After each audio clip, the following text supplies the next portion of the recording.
right, well, welcome back to official episode 3 of wholesaling with the cools, or wholesaling the cool way, whatever we decide to call it. But this is a podcast where my dad and I talk about our respective businesses and the challenges and also the tips and tricks that we've learned along the way to hopefully help close deals better and easier without all the challenges that we had to face. So that's it in a nutshell. And we like to start off the podcast by sharing any inspiration that we've ran into over the past week. That could be podcasts, books, or otherwise anything that we come across. So, do you want to start us off, Dad? Sure. Yeah. This has been one of those weeks where I've been consuming more. Some weeks I don't do hardly anything, and some weeks I do more. I don't know if I'll just have to see what takeaways I can.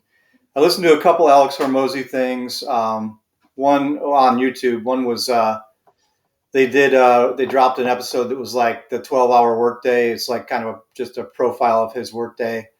And that was good. They just showed him and Layla at home, and then he went through the various stuff that he does during the workday. And I don't know if there's a major takeaway from that, other than he's just a normal dude who's just figured some stuff out, and he's super smart, and he's got a great work ethic and is focused on mostly one thing, and that's part of why he's so successful. Then I watched another one, 17 conversations I had that made me wealthy, that he posted.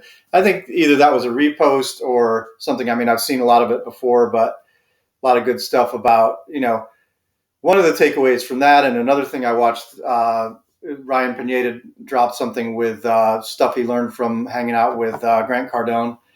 And the one that was in the Hormozy one and that was in the Grant Cardone one was the idea of when you find something that works, do that one thing like crazy and stop trying to like do multiple things. Like how it can be. Hormozy mentioned this as like, oh, now I'm successful. Now what's my next thing? And it's like, no, don't do the next thing. Do the thing that's been working well. Just double down on it and triple down on it. Like if you find something that's working in your business, like when I was getting a 1.5% response rate from direct mail, which I thought I was always going to get.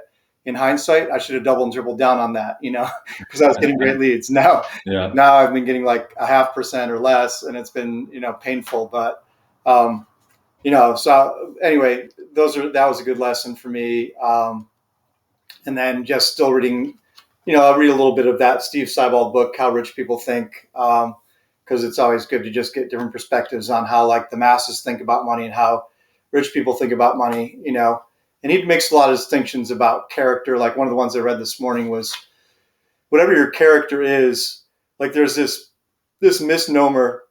misconception that if you get money, you're going to turn bad, right? Like people with money are bad, or money corrupts people, stuff like that.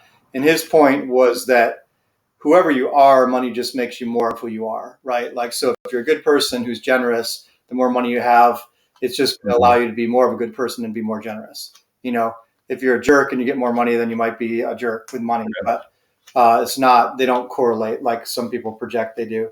So, I think that's all the stuff for me to check in about. It seems like there's something else. I mean, I've been still reading through Who Not How, and that's just great for me because I'm living it, and I can check in about that later today. But, we brought on a new person this week.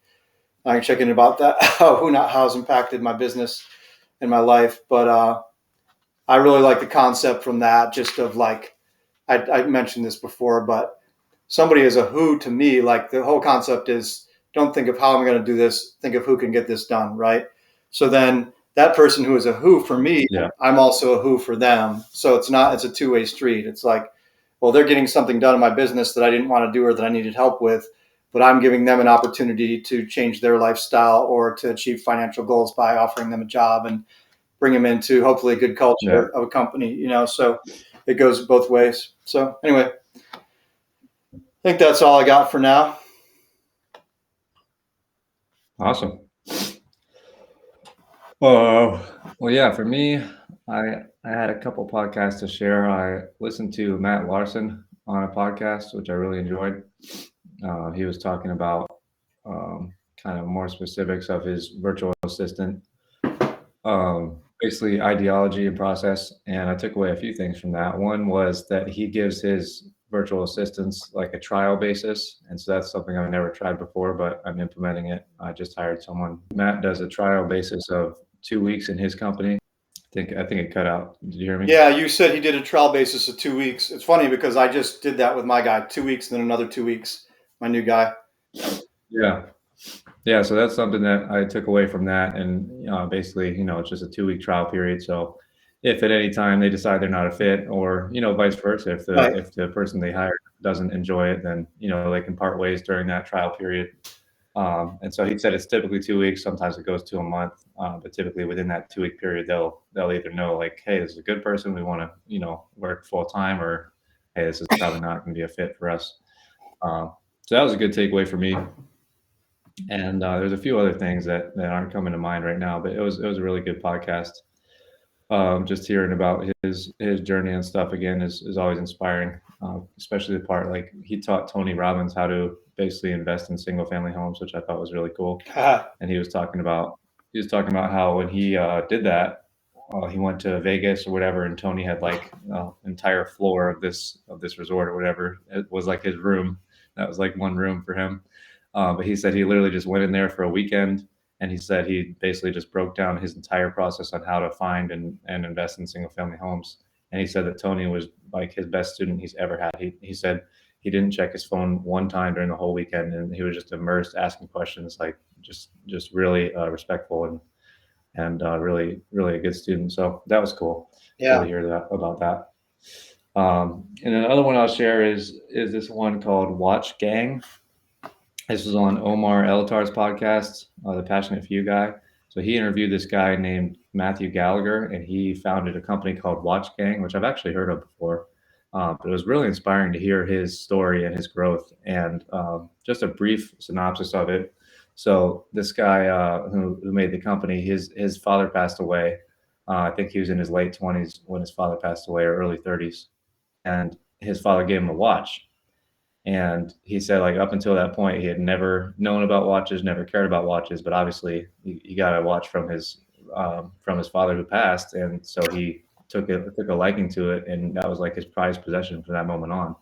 And then he kind of delved into the world of watches, and he was like, "Man, this is really cool. Like, I really enjoy collecting watches now and learning about watches." And then he just had an idea, like an aha moment, where he was like, "What if other dudes would like this too?" Because he What if again. other dudes would like this too? And then the internet skipped. My apologies. This, Okay. yeah, That's okay. this is what it I'll wrap is. it up. I'll wrap it up quick. No, you don't have to wrap But up basically, quick. what he was saying is that what he noticed or what he believed to be true is that men in general typically don't buy themselves gifts, clothes, stuff like that. Like it's more of something that women like to do. They like to shop for themselves on a consistent basis, and they like to, if they get a promotion or something happens, they like to go buy a new dress. Like that's usually something reserved for women and just being generalized. Yeah. But he noticed he was like a lot of dudes like watches, and so like they would probably enjoy this as well, like getting a watch every month. And so that was his idea. And he was in finance before this, and he really liked the avenue of doing a recurring business model rather than like one-time product or something. And so that was his idea, where he would just basically you would sign up for a subscription, and every month you would get a new watch, and you would get some facts about that watch, and that's basically it. And so his company evolved from there. But he said in his first 10 months they did $10 million, and in his first 16 months they did $16 million, and he just was off to the races, Wow. just crushing it. And since then, I think the company's been 6 years now, 6 or 7 years, and they've done over $200 million in sales. So it's really inspiring to hear that journey, and also listening to his journey as an entrepreneur, because he said like I shared those numbers in his first few years, they were just crushing it in terms of revenue numbers, Yeah. but they weren't profiting at all because he was growing the company to try to sell it basically. So he was just like top line, top line, top line. I don't care about profit. Like let's grow as fast as possible. And so that was his thing. And then obviously when COVID hit, it affected most people and it affected his business. And so since then, he's restructured everything. And now he's more of a lean team, and he's focusing more on profits, not focusing really on an exit as much as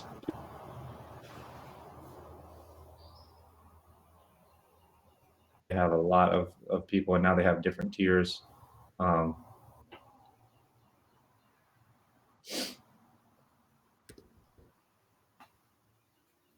Yeah, we're live. We're good.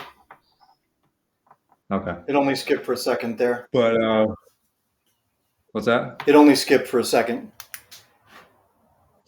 Okay. Well, yeah, I was just saying it was inspiring hearing his journey and hearing the state where they are now and everything, and seeing how much they've grown. But that was it for me. Yeah, It and you was said they just had different to tiers. Like different levels. Yeah, now they everything has really evolved now. Where like it was just one tier. I think it started. It was just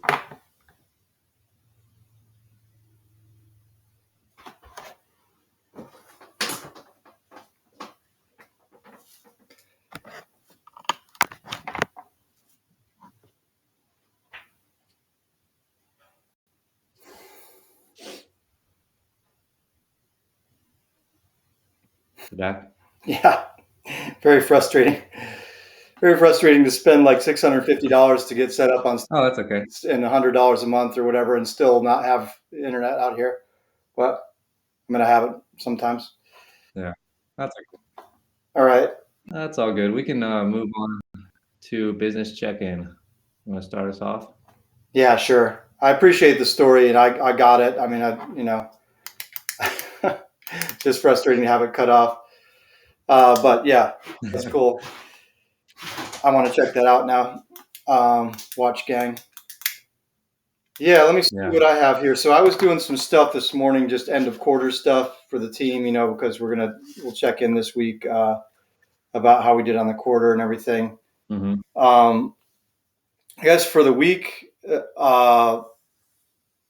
we got 6 contracts, which is huge. That's a big victory. I can talk more about that. Yeah. Yeah. Awesome. Yeah. We've had a little bit of a challenge lately with acquisitions, so that was really, really fulfilling. Coincides with hiring a new guy named Lucky, in acquisitions. So it's funny. That's all right. But that's awesome. And then we had 2 solds this week, and we had 1 closed, which was the JV, right? That we did. Oh yeah. That was the one that we closed. Oh yeah. Yeah. JV in the books. Yeah. Yeah. So what else? Yeah, I think that as far as victories go, like having the new guy come on this week, and he's only worked part-time, but I've been working on Saturdays doing some launch control stuff. So I invited him to work Saturday because I knew he wanted more than part-time. He ended up putting in 7 hours on Saturday, and he transferred 30 leads, from launch control onto a document for our acquisitions manager to review on Monday. So that was awesome. Yeah. Crushed it.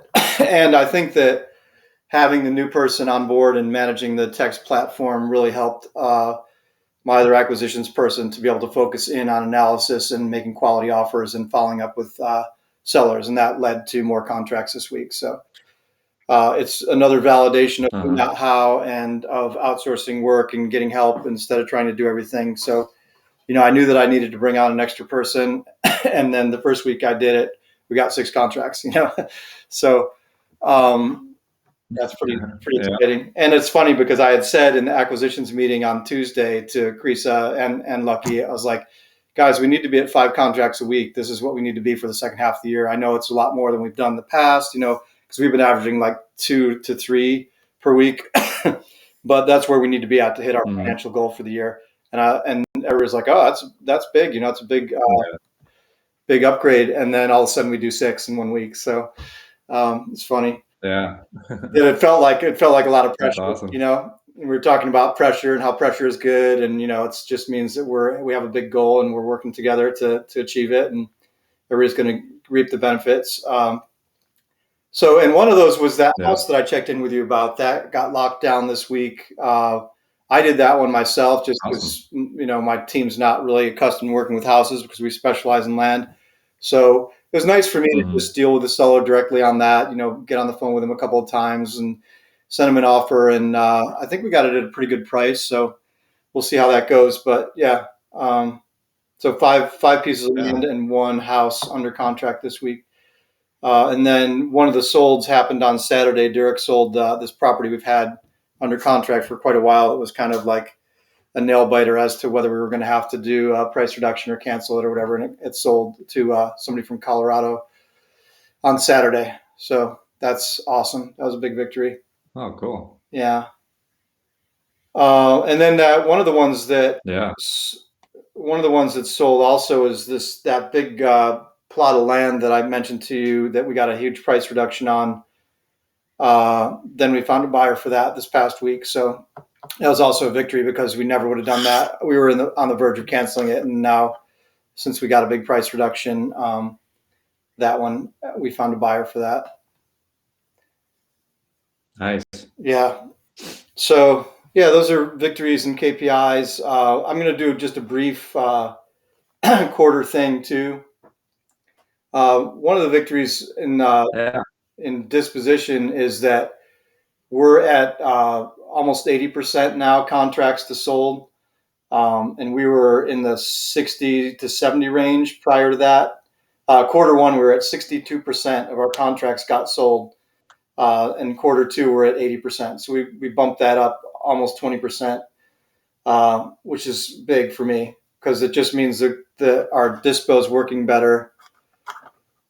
Whoops, you cut out. But anyway, yeah, big jump in the percentage of contracts to sold ratio, which is one of the areas I knew we needed to improve. Yeah. And, we've implemented a post-contract review process that's pretty rigorous now, where the acquisition side has a bullet list of things they need to do before they send it to disposition. And then once disposition receives the contract, they have a bullet list of stuff that they need to check before it goes into marketing.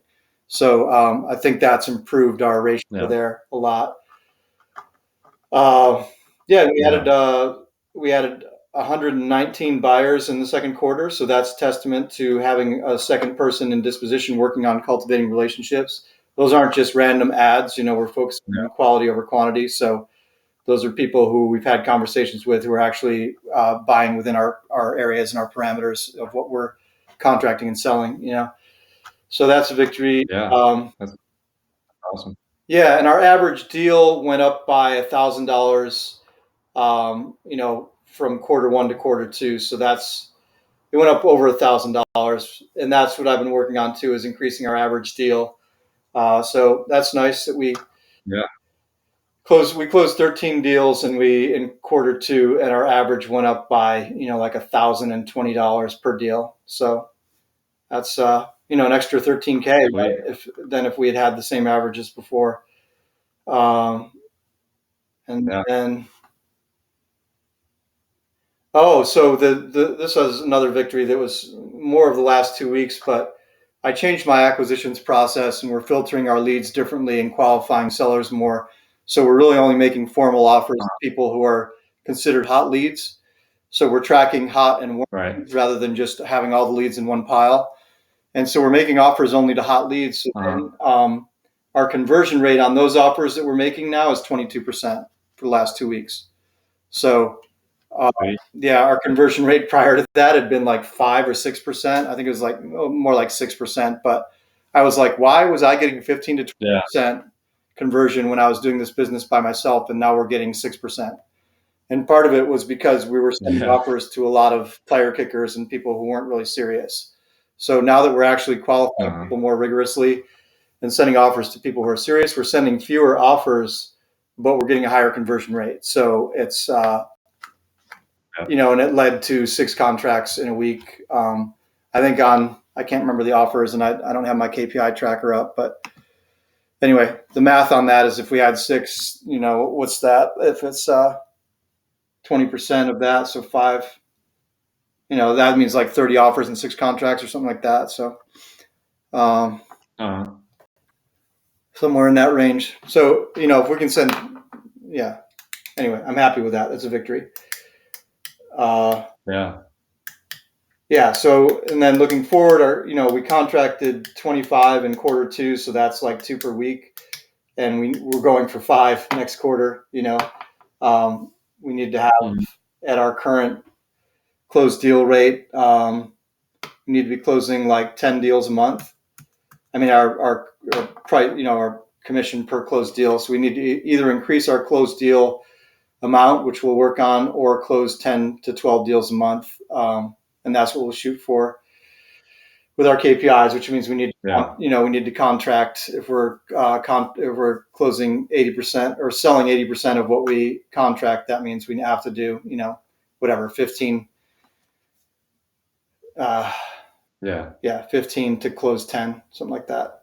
I mean, that's a little bit higher, but you get the point. I'm going to set my goals, and I'll check in with the team about that for the next quarter. But yeah, I think that's it for victories. Victories and KPIs. Challenges, as you know, I did 2 memorandums this week because I asked you to file them for me. So thank you for doing that.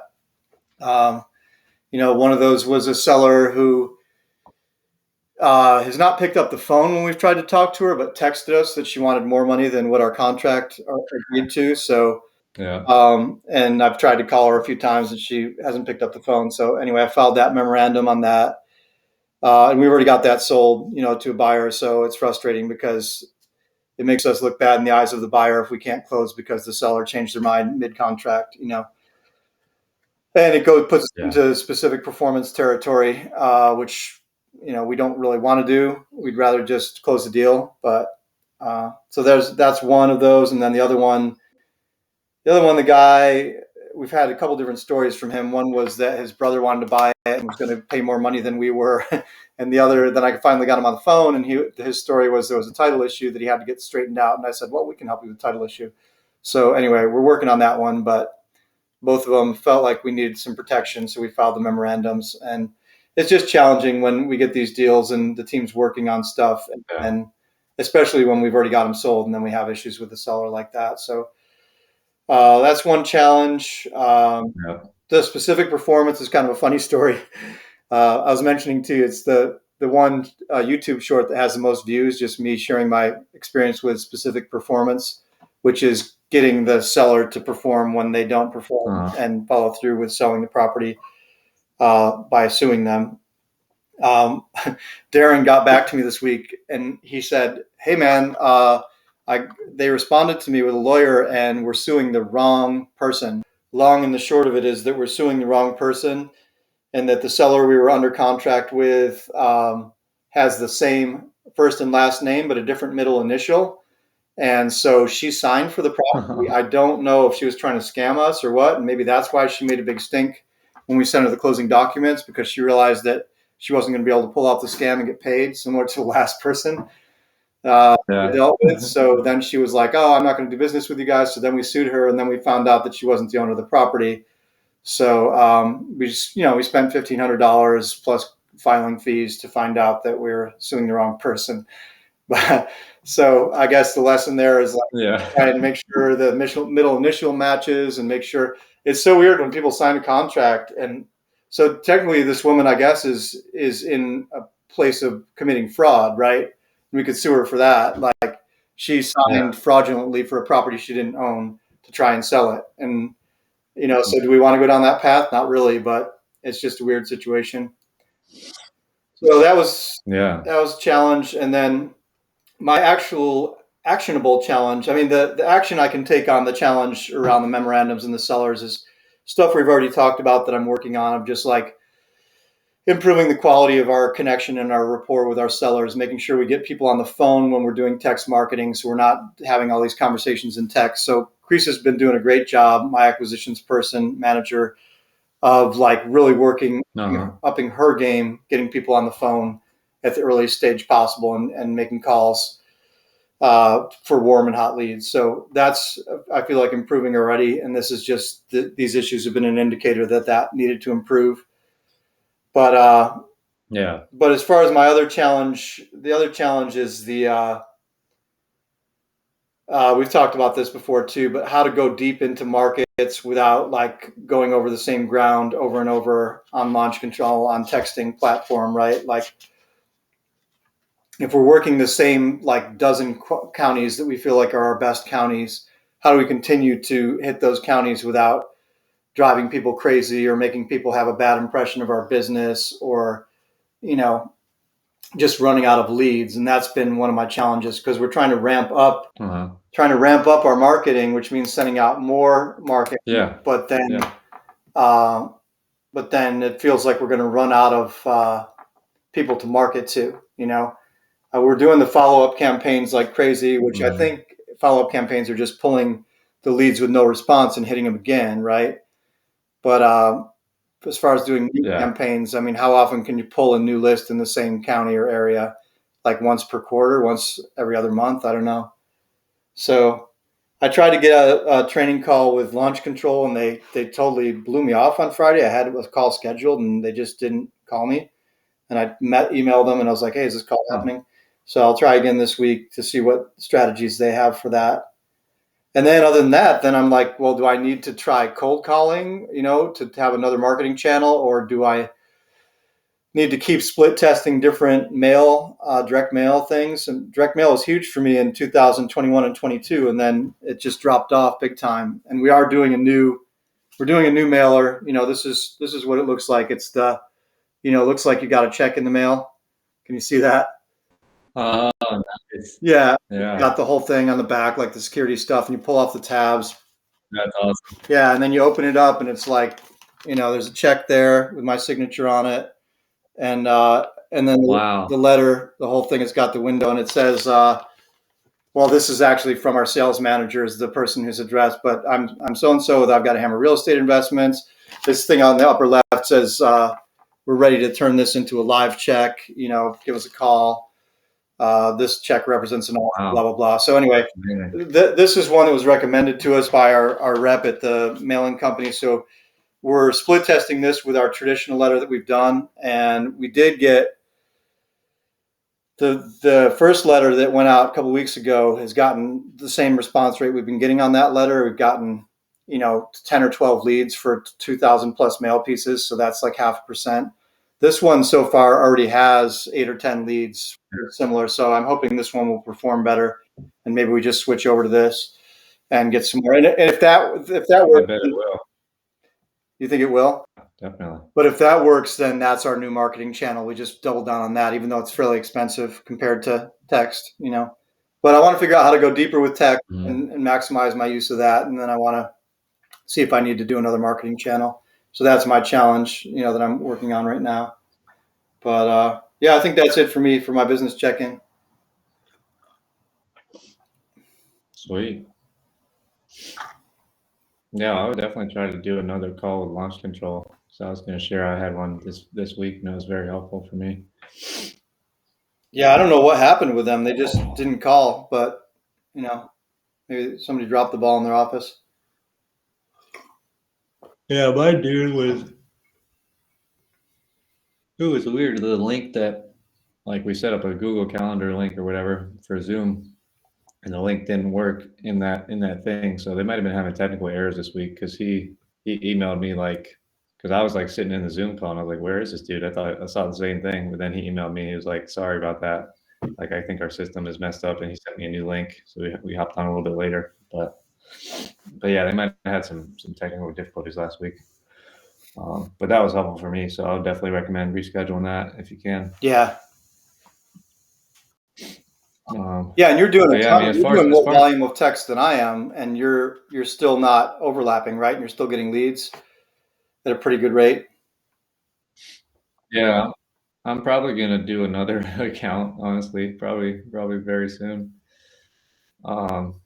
Just because on my initial account, I'm running into that issue, like where it's becoming harder to add more data because every time I upload a list, half of the records are already in Launch Control. Yeah.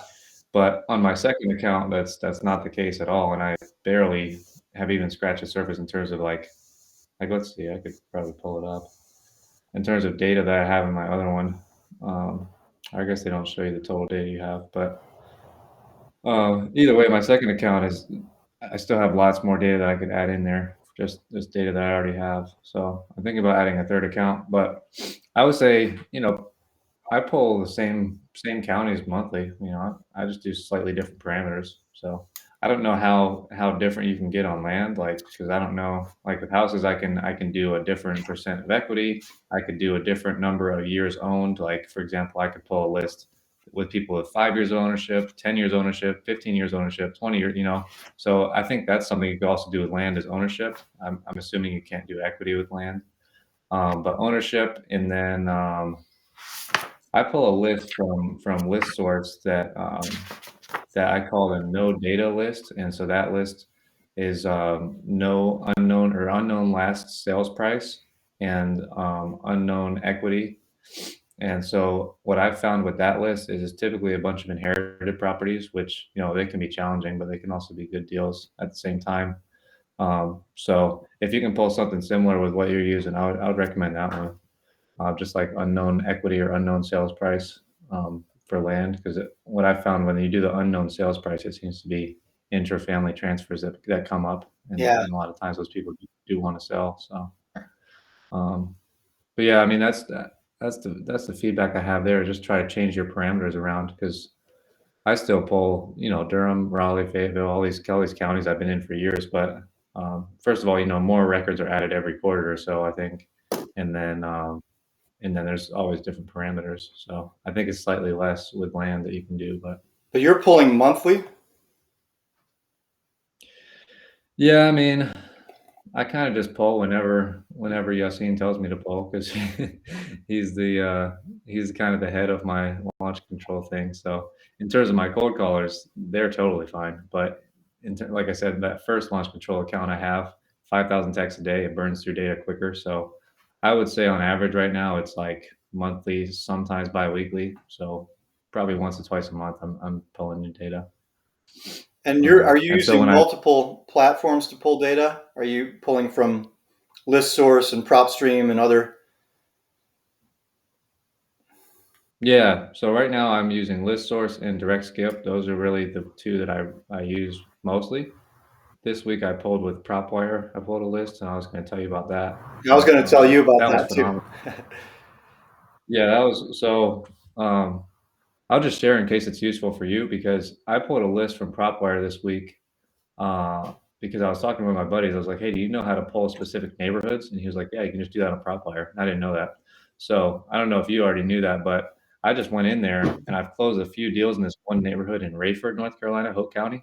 And so I went in there and I literally just drew a circle around this neighborhood, and it was only like 250 records. I pulled it. I got 11 leads in 1 week from that campaign. Wow. So that's an insane response rate because for me, I think I'm similar to where you are with direct mail. I'm getting anywhere. Sorry about that. You were saying No, you were cut out there. similar to direct mail in terms of your response rate. Yeah, so when I'm pulling my lists, I'm seeing anywhere from half to 1.5% response on text and calling combined.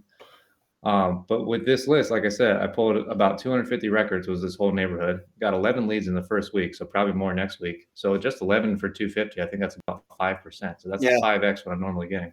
And obviously it's a tiny list, so I'm burning through that immediately. But I was just going to suggest that to you. Like if you have any neighborhoods where you've like closed a deal or more, maybe just pull that whole neighborhood. It's going to be a small list, but it's not going to be already existing data that you have because none of those records were in my system because I didn't do any parameters. All I did was draw a circle and pull a whole neighborhood. Like I didn't do equity, anything else. I just pulled that whole neighborhood. And so that's something I found where I'm gonna dive deep into that next week and find like basically all the neighborhoods I've closed in and just kind of pull the small radius right there and do that Yeah. because they're smaller lists, but if the response is going to be that good, I'm going to keep doing that. Yeah, I've been trying to do that for a So while. With we've been trying to do it within PropStream, do what we call guerrilla campaigns, where we know we have like an area, and then try and hit just that yeah, area. We haven't really dialed it in yet, so that's great. We've been pulling PropWire lists and just pulling our normal lists on PropWire. It seems like the response rate is pretty similar to PropStream as far as what we're getting back. Have you found that too? The quality of the lead? yeah. Yeah, I mean, that was my first one with them. I haven't pulled one with them yet. I kind of It's forgot free. about PropWire. Just It's I don't free. know why. I know, I know. I kind of forgot about them, but I pulled this list as my first one with them, and obviously the quality was good because I got a bunch of leads. So Yeah. I'm gonna definitely experiment with more. That's what we did is we took everything we had blasted in PropStream and we just took all the same lists and dropped them into PropWire and pulled those and then marketed those because we were getting slightly different Yeah. results, and we're definitely getting good leads. So, and the difference is PropWire is free. If you're getting the same quality and you don't have to spend any money on the list, then, I mean, we get I 10,000 free know. listings if we subscribe to PropStream, but still you're burning through a lot more than 10,000 when you're doing the volume that you're doing. Yeah, definitely. Yeah, I mean that's very cool. I'm gonna use it more because I got great response from that first one. So yeah, So that's a yeah, big tool if you're starting out with wholesaling. Is PropWire is free for property search, for comping, and for list pulling. So definitely use it. It's yeah, it's awesome. yeah, yeah. But those are, I mean, I guess those are main tips for you in terms of pulling data. I mean, unless you want to go into new counties, that's always an option, but Yeah, I did probably that not. last year, and this year we're like, screw this. We're going in the counties that we know are good. Unless we get Yeah, some buyers who are like, hey, do you guys ever get anything in such and such county? Because I'm buying over there. Then we'll go into that county yeah, and see if we can do something. But we tried a whole bunch of counties and like with mixed results. And so now I've got like what I have is the top 13 counties that we know are really good for us. And then I have a tier two, which has like 7 or 8 counties. uh, And then I have like a question mark tier of things we've tried with not really good results. But so we probably have a top 20 counties, and that's what we're doing. But we're really trying to cycle through that very top tier consistently yeah, because that's where we have buyers. That's where we're closing deals. That's where we know we're going to sell stuff fast when we get it. yeah. I probably can't recommend you any counties that you don't have. I was gonna try, but probably not. We've tried a lot, but we haven't really done the mountains or the beach because it just feels like totally different markets there. So it's Yeah, definitely. Yeah, I don't do that. Everything from Charlotte to Greenville, basically, and north and south of 40 Yeah, that we've tried. I mean, I can't say everything, but that's what we've been working on. So that's North Carolina for yeah. anybody Well, who's watching. then, yeah, you'll probably do it all the counties that I could recommend you. So yeah, All right. Well, I appreciate the feedback on that, and I haven't tried List Source yet either, so maybe I should try pulling some lists there as well, just to see if I get better or different results. Because I've only done PropStream and PropWire. yeah. List source is most expensive by far because you have to pay per listing. So I don't like that, but there's certain lists that I haven't found in any other list provider. Like not the list, but like they have certain filters that I haven't found anywhere else. And one of those is the I think is the unknown equity that other places don't have. I haven't seen it in other places. Direct Skip has one that they call hidden equity, and so I tried that, and I thought it was maybe similar, but I've gotten leads from it, but it hasn't been as good. The unknown equity list has been very good for me. I don't know if that would apply to you with land, but maybe it would. Yeah, we can search probate though. I mean, that's another one in PropStream. I haven't really done probate. That's another one I could try. I've thought about it, but yeah, it's just a good suggestion overall to just look at our parameters again. We've had that discussion, but we've never really gone into it of like, okay, let's try these parameters and see how we do. So it's probably time for us to do that Yeah, because I want to add 2 markets this week, at least one this week on launch control, if not 2. I don't want to get the volume so much that they can't handle it, but at least want to add yeah, 1 market this week and maybe one next week. definitely. Yeah. All right. Well, let's switch over to your business. I don't think I have anything else on mine right now. Um, yeah. Let's do yours. And if you're, looks like Jasper's frozen in a yawn. It's a good look. So yeah, if for anybody watching, it's Cool Wholesaling. So it's both of us are father and son, but we have 2 separate businesses that we started separately, and we just get together each week and check in about our businesses and sort of support each other and share ideas and feedback and tools and things we've learned to support each other to grow. So Jasper has his completely separate business, and he specializes more in houses, and I specialize more in vacant land. Oh yeah. Oh yeah, I cut out a little bit there, but I think I got the gist of it. yeah. I was just saying for any listeners, what we do have. It's because you might think we had one business that we work in together. We have two separate businesses. Oh, yeah. But we've done some JVs, and we're working on doing more of that. So that's fun. Yeah. All right. Well, I can switch over. I'll run down my KPIs for the week first. For this week, had 2 sold, 2 closed, 1 contract, 63 offers, 158 leads. So the highs out of that, leads continues to go up, and that's awesome. Literally just a couple weeks ago, I was doing about 80 to 100, I would say, per week. Now I'm up to 150 to 160 the last few weeks. Yeah, So that's a big jump. yeah. And obviously, I know I actually just went over this, but right now my cash conversion cycle is 73 days over 2023.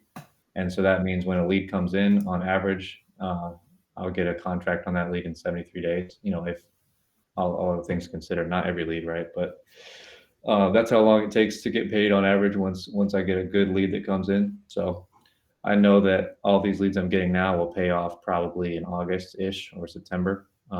So that's a good thing to be trending in the right direction in terms of lead flow. So you're saying from Um, the time, so 73 days is when you get your first contract and it sells and closes. yeah, so like if I launch a new campaign today, on average, I'll close a deal from that campaign in 73 days. Okay. Yeah. So yeah, that's what I found. It did go up from the first quarter. First quarter I was around 50-ish. Now it's like 73. Had a few deals that closed in this quarter that were like 6 months or longer. That we've been working on these leads. So Yeah. that kind of bumped it up a bit, but I'm still happy with that. It's about 2 months. So that means if I launch a campaign now, I get paid about 2 months from now from that campaign. So I'd like to get that a little bit down this next quarter, but those are my numbers right now. So yeah, so that's the high. So leads is a high for me. Offers is a high. Contracts is a low. Obviously, 2 closed is good, and 2 sold is good. So those are my KPIs.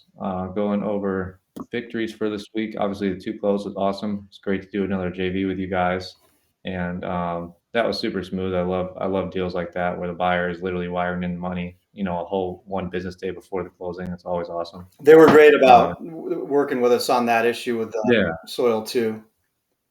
yeah, yeah. So that was super smooth. I appreciate you bringing the buyer for that one. It's always good to work with buyers like that, and yeah, so that was an awesome deal. The other one was smooth as well. Um, so yeah, two good closings is always nice. And then other victories for this week, I had like I mentioned, I had a good call with the launch control rep. His name was Brandon. So if you don't get rescheduled this week, I could probably just connect you with him via email. He was really nice and very helpful. And I took some notes so I could see if Yeah, any I of these think he might be was the helpful. guy I was scheduled with. Yeah, maybe he's there. Maybe he's like their lead guy or whatever now. Yeah. Um, But yeah, he had some good suggestions for me. He said to make sure you're reviewing your not interested folder or having your VAs do that Yeah. on a daily or weekly basis, because he said, we're all human and we're all gonna accidentally click that button sometimes. And we went through it live on our Zoom call, but he was looking through my not interested folder, and it was like 95% was totally fine. But there were a few where the people were like, not right now, and my team marked that as not interested rather than put them in a follow-up campaign. So he was just like, make sure that they're checking this at least weekly, if not daily, at the end of every day, just to see what might have slipped through the cracks. So that was a helpful tip for me. Other than that, he mentioned creating a drip campaign, because I have a few drip campaigns that we use, but I don't have one for people that say they sold a property. So he recommended creating a drip campaign for those people that hits them maybe in 2 months. And then from then on hits them about every 30 days, just like, hey, do you have any other properties you might sell? And so that was a good suggestion for me, something I'm not doing. But he reminded me, drip campaigns don't count against your daily text limit, so use them to the maximum. Use them as much as you can. Um, and then just a few other specific things that he mentioned to me. We were going over my templates as well, and he mentioned to add as many text spinners as you can, the spinners inside your template, so that there's more variation. He said that helps with your deliverability rate. So that was a good tip for me. I'm definitely going to review my templates this week, Yeah, and I'm I going to have to do start. that. Yeah, I'm gonna start making that a monthly practice, probably for myself first, and then I'll outsource it. But just to review the templates, that's what he recommended on a monthly basis and edit them. Basically, look at your best performing ones and then edit the other ones to kind of match those if you can. Not match, but just more similar. Yeah, Um, and then he also mentioned I had a couple templates I think that had the dollar sign in there as opposed to putting cash because you can't put cash in those. yeah, He recommended to remove that, put no special characters in your stuff. yeah. I Question hate marks that. are I fine. hate that dollar sign one. I've been wanting to take Yeah, those out. I feel like yeah. it's kind Question of marks are cheesy. fine. Yeah, yeah. But he said no, like at symbols, dollar signs, anything like that. Don't use those. So that was a good tip for me. I removed that right away. And then one other thing that I wanted to mention to you that he told me is to not use the word unload or unloading. I've used that in my templates, like, hey, is so and so property something you might unload? He said that's not a good word to use, and it's just in their experience, it's led to negative feedback and less response rate. Um, and then the last note that I have here from him was to add more messages to my drip campaigns. All of my drips that I set up myself have 5 messages. He said that he sees the best or the best, I don't know what to say, best response or whatever with 8 or more messages. Their drip campaigns can support up to 10, but he said typically people don't even respond until the 5th message. So you want to make sure you have at least 8 so that you can get the majority of prospects because he said, but like I said, on the 5th is when they typically respond for the first time. So Yeah, you want to continue to drip on them after that. Um, so yeah, those are all my notes I took from him. It was a really helpful call for me. He literally just went over my account with me in real time on Zoom call and shared a bunch of feedback. And he also shared the recording with me. So I think I probably missed some stuff, and I can go back and watch the recording and find any more notes that I might have missed. So nice. that was helpful, and just makes me appreciate Launch Control for providing that service for us. So I Yeah. appreciate it, and hopefully you can get on your call this week. But if not, let me know.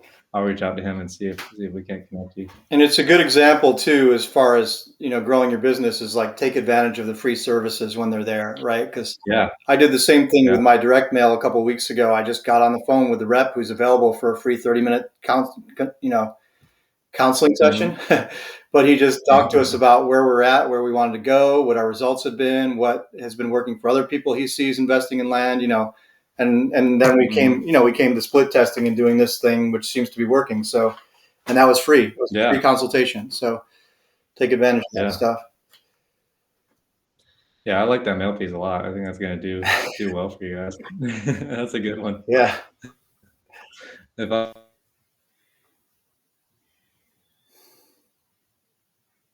Fingers crossed.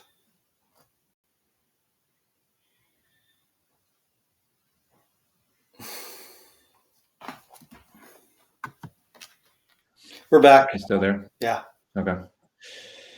Yeah, so that was my first victory on a launch control call. That was awesome. And then I realized this week that I want more bookkeeping help, and my bookkeepers just aren't really cutting it. They're helpful, but it's not off my plate. It's something where I have to check in with them constantly, and I still have to upload my bank statements every month, which is a task that I really don't want to do. But at the same time, I don't want to hand that off to a VA because I don't necessarily want someone having access to my bank accounts. Exactly. Yeah. But I feel like there's a way to not do that. So, anyways, long story short, I posted in CG and I reached out to a few friends as well, asking for bookkeeper recommendations. And I found one that I did research on a few. I found one called Books Time, and I scheduled a call with them. And the dude went on a Zoom call with me and broke it down, and he was super super nice.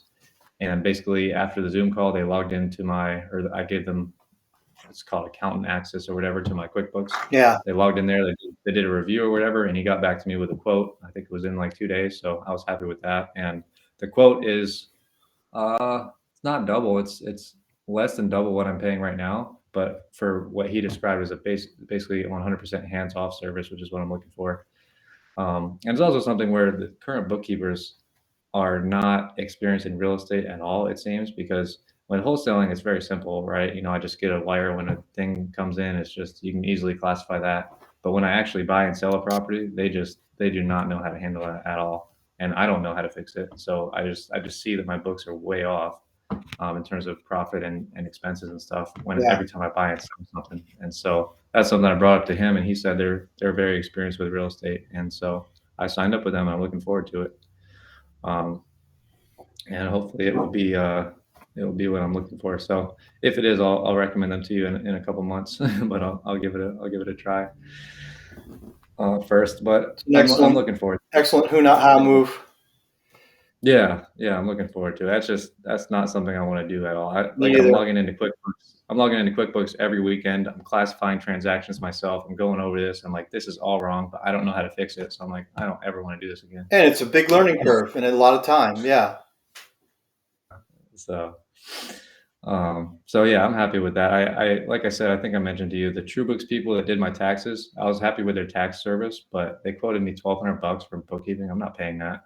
And then, they re-quoted me this year because I reached back out to them just recently, and they were like $1,000. I'm like, no, I'm not doing that. And Thousand so these bucks a guys, month.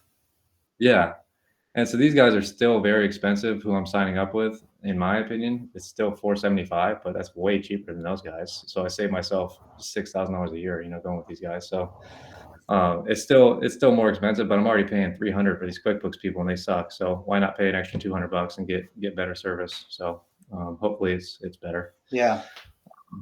But yeah. So, anyways, the point was that's a victory to be handing that off my plate. I'm excited Yeah, about that. absolutely. Just make you more productive on the stuff that you actually want to do that you're good at. Yeah, definitely, definitely. And so let's see. Other than that, I'll probably just go into challenges from there. I think that's it for victories. Um, yeah, I had an interesting week. Well, actually, I'll share one more victory. One more victory is that property I was complaining about for a few weeks. I just reached out to Chris, Pop It Up, and I just asked him if he would buy the property, considering all the title issues. And we both agreed like there's 99% chance that there is a HUD plate or something on the mobile home, but you got to get the tenants out of there to check for yourself. Yeah. And so he agreed to do it. It was at a lower price, but I still made a good profit on it, and we'll close it on Monday. Sweet. I'm super excited about that Yeah. because that's just been. I feel bummed at myself for waiting like 3 weeks to even ask Chris for that solution, but I did want to figure out if I could solve it on my own because I would have made an extra, in this case, $8,000. So I think that was worth trying at least, Yeah, But absolutely. Yeah. And once I realized that, what's up? you didn't know it was going to be that much of a hassle either. Like you might have Oh just no, done it easily. yeah, So you couldn't yeah. foresee that. Yeah. And so when I realized, the 3 weeks butting my head against the wall and having my my team also help, I just realized it's not going to happen. So I'm grateful for Chris for being willing to do that, and I'm grateful to be able to finally get that one closed next week. So that'll be nice.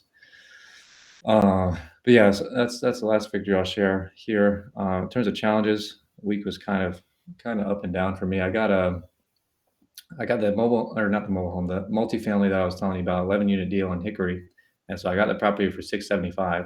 I sent it out to my investors at 750, and I had a bunch of interest right off the bat. And then I had these one guys, and they came in with an offer at 750, but I had a few offers, and so I was like, hey, we're asking for highest and best by this date, and they got back to me with an offer of 850. So when that happened, I'm obviously over the moon.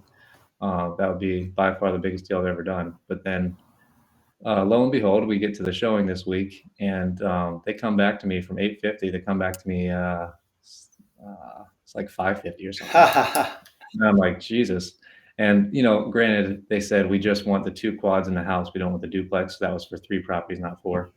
But I was like, there's no chance I can do that. So that was kind of an up and down like moment for me because I was super excited, and then all of a sudden it just got hit. So good lesson for me to never get excited until something's actually sold. But long story short, I think I can still get it sold to them, but it's not going to be anything what I thought it might be. It might be a 20K deal, which is still good. But I was super excited to do a big deal, and I was like, man, I should do multifamily more often. I was like going down all these rabbit holes, but then I was like, nope. I needed to be humbled for sure. So I think I'll still get it closed though. Hopefully, I just need to get a reduction with the sellers tomorrow.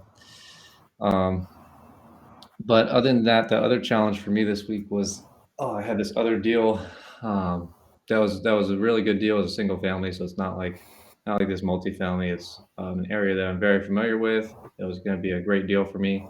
And then, sure enough, the seller signs a contract same day with another buyer for $20,000 over, and just let me know that he's going with other contract. And I'm like, well, we can't really do that. We literally just signed a contract, and then since then hasn't answered me or my team or anything. And so that's when I reached out to you. I filed a memorandum, obviously, reach out to you about specific performance, and then that became a challenge unto itself because I was set on doing specific performance. I was like, I don't care. I'll file it because this was going to be a great deal for me. It was going to be something where I would sell it in one day. I would close it in 2 weeks. It'd be a smooth, easy, profitable deal. Then the dude just signs another contract same day. And ironically, with this guy, the notary that I use in Cumberland went out and signed with him. He got wet signatures and he's a notary. So I'm like, dude, you have zero case against me in this case, but he just doesn't want to answer any of my calls, texts, emails, anything. So, but then what became a bigger challenge is that I reached out to Darren. I reached out to Jason for recommendations for attorneys, and I reached out to I think 6 attorneys last week via call and Wow. email. Zero responses. And I followed up with them all. And so I'm just like, what the heck, man? Like, why don't you guys want money? Like, I just don't understand. So none of these attorneys have got back to me. So obviously I need to reach out to like 20 more to maybe get a response, but I'm just kind of confused that nobody would respond to me. No call back, no email back, except for, I won't say that. One called me back immediately as soon as I submitted my form, and I was like, man, this is awesome. She was like, yeah, unfortunately, we don't do civic performance. And I was like, oh. You might want to try Mike Parker. And she, okay.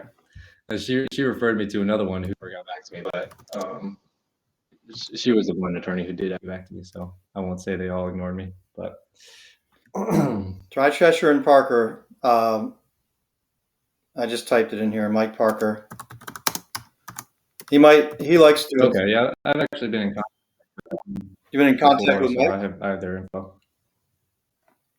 I've been in contact with Dawn about it, not about this, but months ago about another seller. So I have their info, but I didn't know they did that. So I don't know if they do it, but I wouldn't be surprised if Mike did that.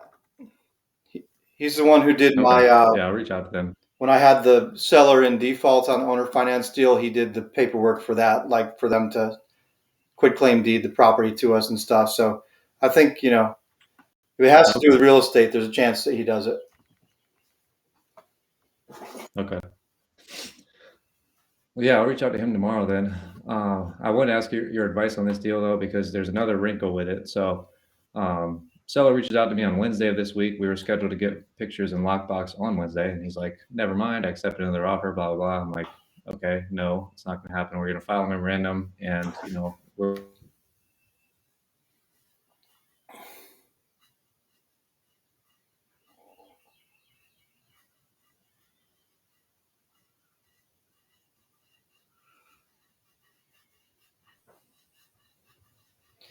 Hey, we're back.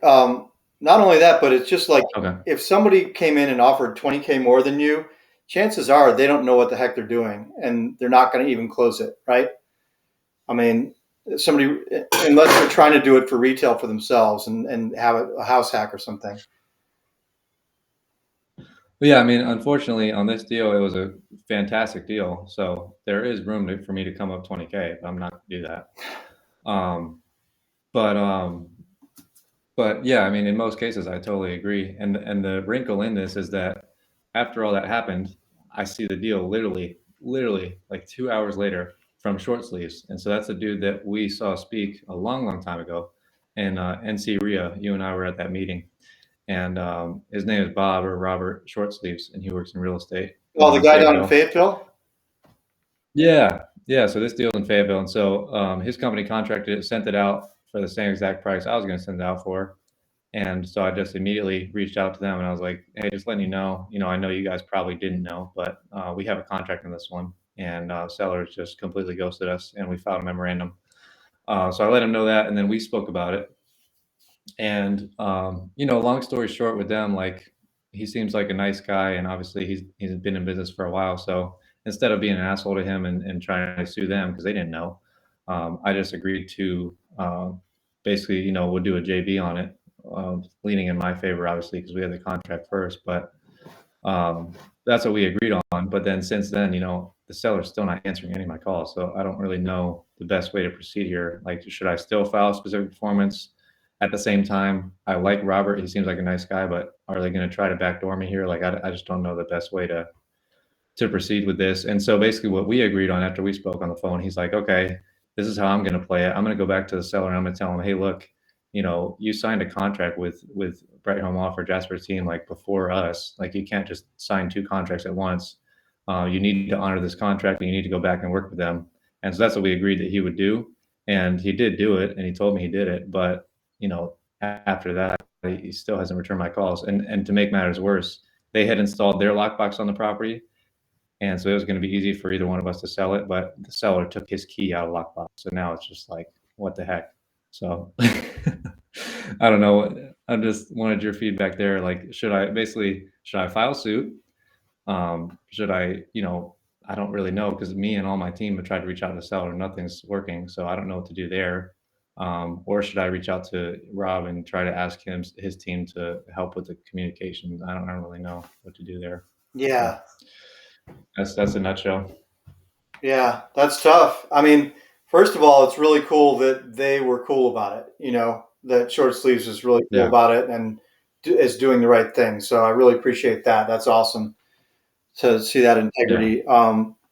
I think if you put yourself in the seller's position, he just thought he was going to make 20 grand more, and now he's been told that's not going to happen. So he's probably pretty pissed and still wants to try and figure out a way to get that extra 20 grand.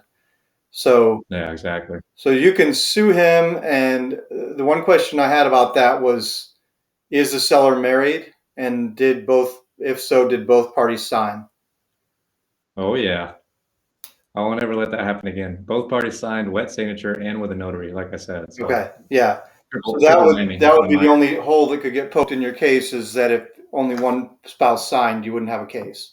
Because we learned this the hard way, because I had one of those where the people, I ended up going back and paying the people $5 grand more and making 3,000 on the deal instead of 8,000 or whatever. I think I paid him almost $6 grand more. So yeah. Anyway, so that's one point, and then the next point is like just weighing the specific performance versus the paying them more money. Like, do you give them 10 grand more and see if they'll go for that and just close the deal and make less money? I think it froze again. Wait for it to come back. Yeah, I was just saying, like, to weigh between giving them more money and filing the suit, right? If you have the contract and everything and they agreed to it and you file suit, it's $1,500 down, right? For the retainer is what might be different attorney to attorney, 150 in filing fees. Then they have to serve the person, which takes a week or two, right? They have to go file papers in the court, then serve the person. That's a couple of weeks, and then the person gets 30 days to respond, and then from that date, you get a court date set, right? So then you have to wait however long it takes to set a court date, 30, 60, 90 days. I have no idea. So you might be talking about dragging this process out, 2, 3, 4, 5, 6 months, and then you're not guaranteed a result, right? Because it froze again.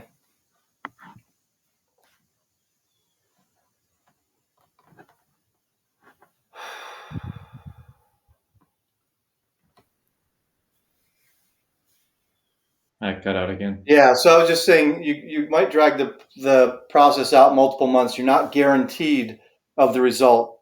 You have a strong case.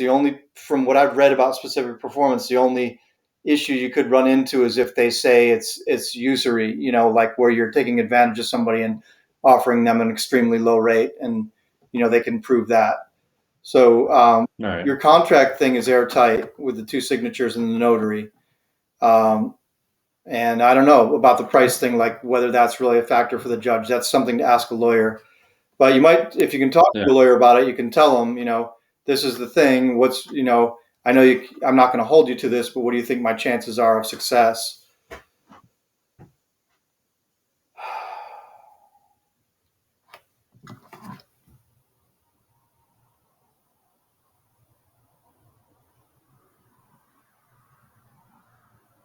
I cut out again. Yeah, I don't know why this is worse all of a sudden, but I would say,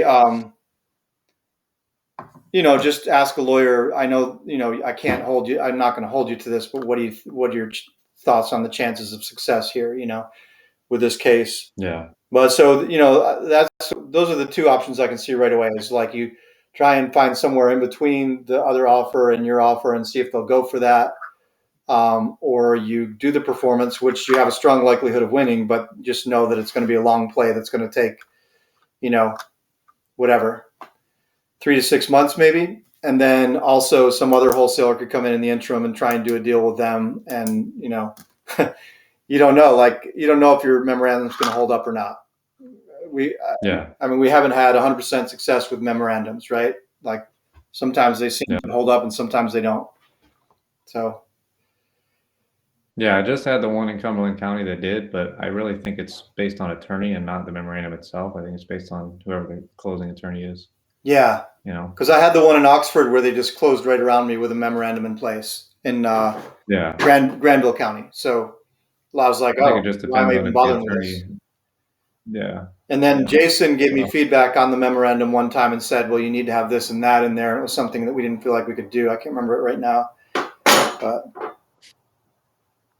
so yeah, anyway, I Jason don't know told if that's me. helpful, but those are my thoughts on it. I mean, I guess if it was me, I'd probably just try and split the difference and see if I could get a deal and close it rather than trying to do all that stuff because there's no guarantee in the specific performance or with the memorandum. So if you can get them to come to the table and make less money but get it done, it's probably still worth it. Yeah. Yeah, and that's what I tried to do, but he still didn't respond. I gave him an updated offer, and I told him, "Hey, just work with us here. We'll give you this price," and crickets. So um, I don't know. And then plus, I agreed to JV with short sleeves here. So if I go up, then that's decreasing all of our profit here. Yeah, and Um, really, you and then at the same time, shouldn't have to JV with them.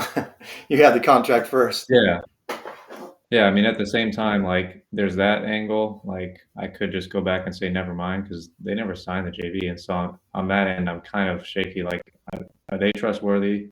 Are they expecting me to not be trust? Like, what's going on there? So I'm kind of confused there as well.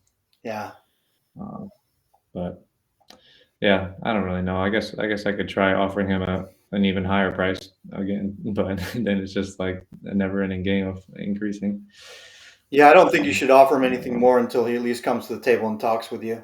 You know, yeah, yeah, maybe you just need to be patient and wait it out a little bit and see how things unfold with the other wholesaling company. And, you know, um, yeah, yeah, yeah. I think I'll just wait it out, I guess.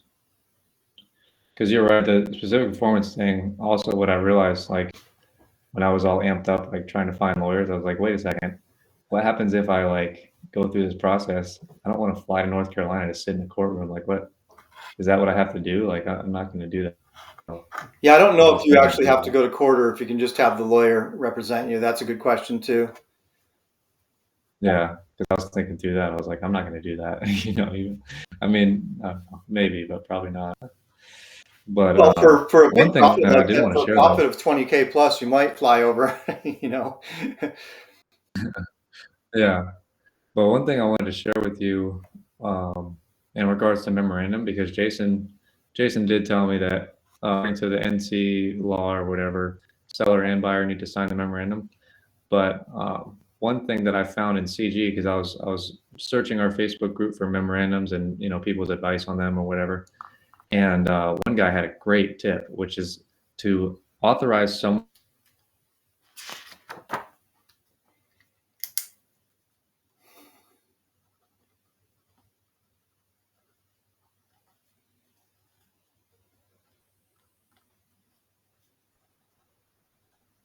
Did you hear that?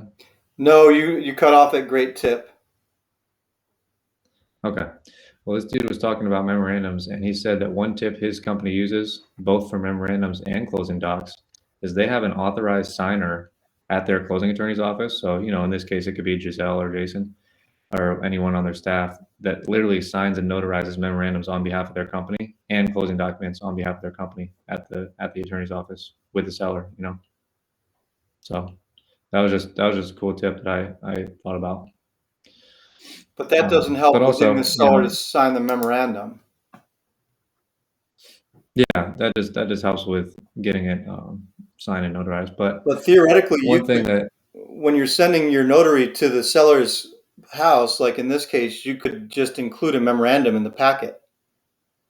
yeah, so that's what Jason recommended. So I might just start doing that, especially for like wet signatures, because then I don't know if it holds weight as much as if it's an e-sign. But yeah, that's a good tip. Maybe we just include memorandums with our agreements, and the seller signs it. Yeah, I wonder if yeah, I wonder and if then e-sign counts on memorandum. I know it's after July 1st, so I actually want to reach out to Jason. He's out of town on Monday, but I want to reach out to him because apparently remote online notarization is going to be passed on the 1st of July. So I'm going to ask him if that's the case, because that would mean that our notarized stuff could be used going forward for closing docs, memorandums, whatever. So Yeah. um, But yeah, I yeah, mean, so maybe I'm gonna like our offer is 2 pages right now. It's a cover letter and a sales agreement. We could just make it 3 pages and have a memorandum in there too, and have them sign that. yeah, You know, yeah, I know your contract's probably 2 pages, so yours would just be one extra page. But why not? Why not and then include it? you don't have to ever file it unless you want to, unless they give a reason Yeah, to. all it is saying we made a contract together today. Somebody asks. Yep, Just like yep, it's just a authorization that we contracted together. yeah. So Yeah, that's a great idea. I'm definitely going to do that going forward. Any in-person appointments, I'm going to do that. So, well, I wish I but could be yeah, that's more help on that one. That's a tricky one. oh, that's okay. Yeah, I mean, I'll figure it out. Hopefully, he'll answer. Maybe I'll just create a couple more phone numbers and call him from new numbers. Yeah. But but yeah, the good thing is one of the good things is that I created a new clause in my contract specifically on default, stemming from the last memorandum issue I had just a few weeks ago. And so now, like he signed that new contract, which specifically states that if the seller defaults, buyer may seek specific performance um, and pursue damages resulting from the seller's breach of contract. So uh, that's literally in my contract now, default paragraph. This is And funny enough, my contract literally states the seller agrees not to entertain or accept any other offers during the entire length of the escrow period with the buyer. So he literally just, and I reminded him of that. I was like, dude, it literally says in black and white right here, you won't entertain or accept. And you did both and signed. So you're in breach in like 5 different ways of our contract right now. So yeah. Yeah, you definitely have a strong case. I mean, maybe you should just ask a couple questions of an attorney. Just ask them, yeah. you know, how strong your case is. Yeah. But you're right. I mean, at the end of the day, we just want to close deals and get paid quickly. I don't want to wait 6 months or whatever to close deals. So Yeah, um, try to see if I can resolve it in a friendly manner this week. But thank you for the feedback. I know that took a while. that's all right. It's good for both of us to learn, and hopefully anybody who's listening, it's not too tedious. But other people are going to run into the situation too. Yeah, I mean, I would advise even newbies, especially newbies, when you're getting your first few contracts, get the memorandum signed as well, Yeah, because you're putting in all this effort and time, so you want to make sure you get paid from it.